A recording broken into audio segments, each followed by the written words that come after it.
It was over a decade ago that I was first approached by representatives from School District 62 to try and find a way to kickstart a provincial investment here in Langford in the Westshore to ensure that we could start to reduce the barriers that were getting in the way of young people or those that were transitioning to new work and looking for opportunities to upgrade their skills, an opportunity to get those skills right here in the Westshore.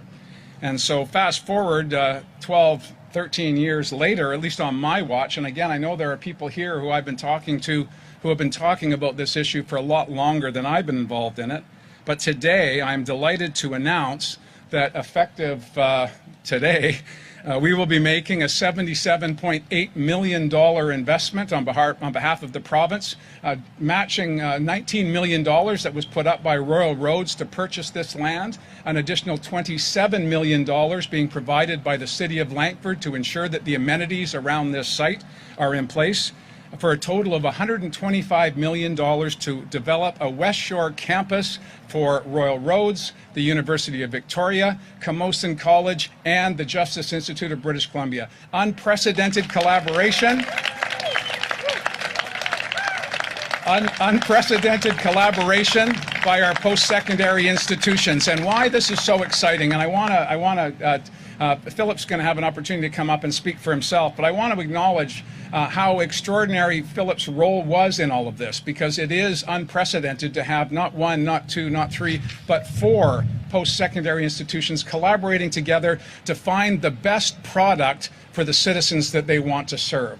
Working with Ravi Parmar and District 62, we can now start to push up those rates of participation in post-secondary education here in the Westshore. We have very high graduation rates, among the highest Indigenous graduation rates in the province, but it starts to fall off when young people start to think of a 3-hour commute there and back to the University of Victoria.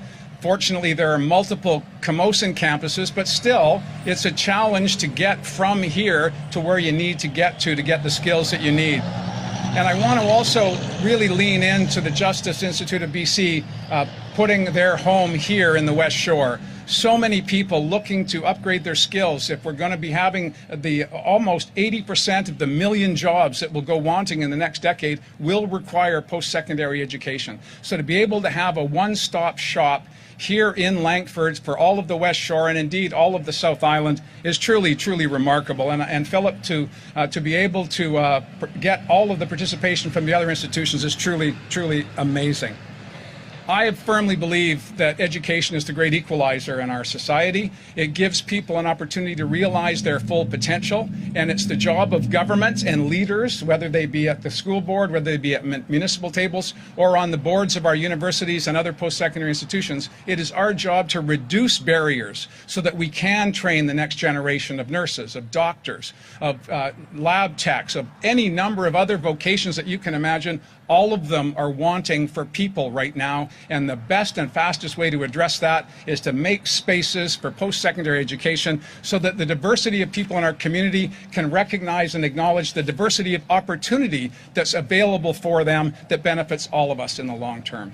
This is a very exciting day for the people in the Westshore. So many people participated in getting us to this place. That would explain why on a hot August day we have as many people as are behind the cameras. You're not picking that up on the live stream, but there's a lot of people here in downtown Langford celebrating a landmark decision by a group of people that normally would not come together.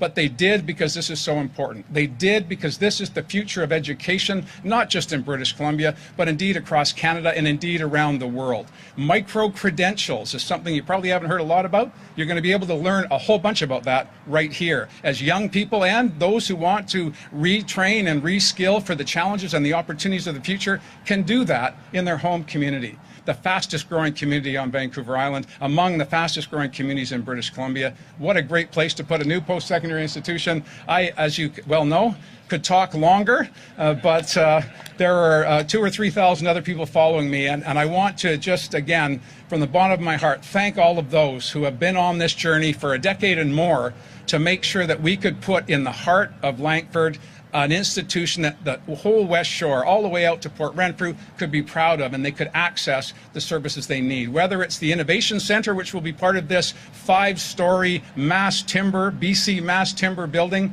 whether it's the Indigenous spaces that I'm sure Chief Chips will talk about. Again, Chief Chips was someone who said to his community, the Sianu people, the Beecher Bay people, when he was talking to his young people, he said, you need to get that education. And they said, well, you haven't done it. So what did Chief Chips do? He went down the street to the Westshore Learning Center, got his dogwood, and said to the kids in his community, if I can do it, you can do it. And it's that type of leadership that's represented here today. So my hands go up to you, Russ, and to all of those who have been here today. Haisko CM, I can't wait to get kickstarted. I understand that it's going to be opening soon. I might register for a course or two down the road. We'll see how it goes.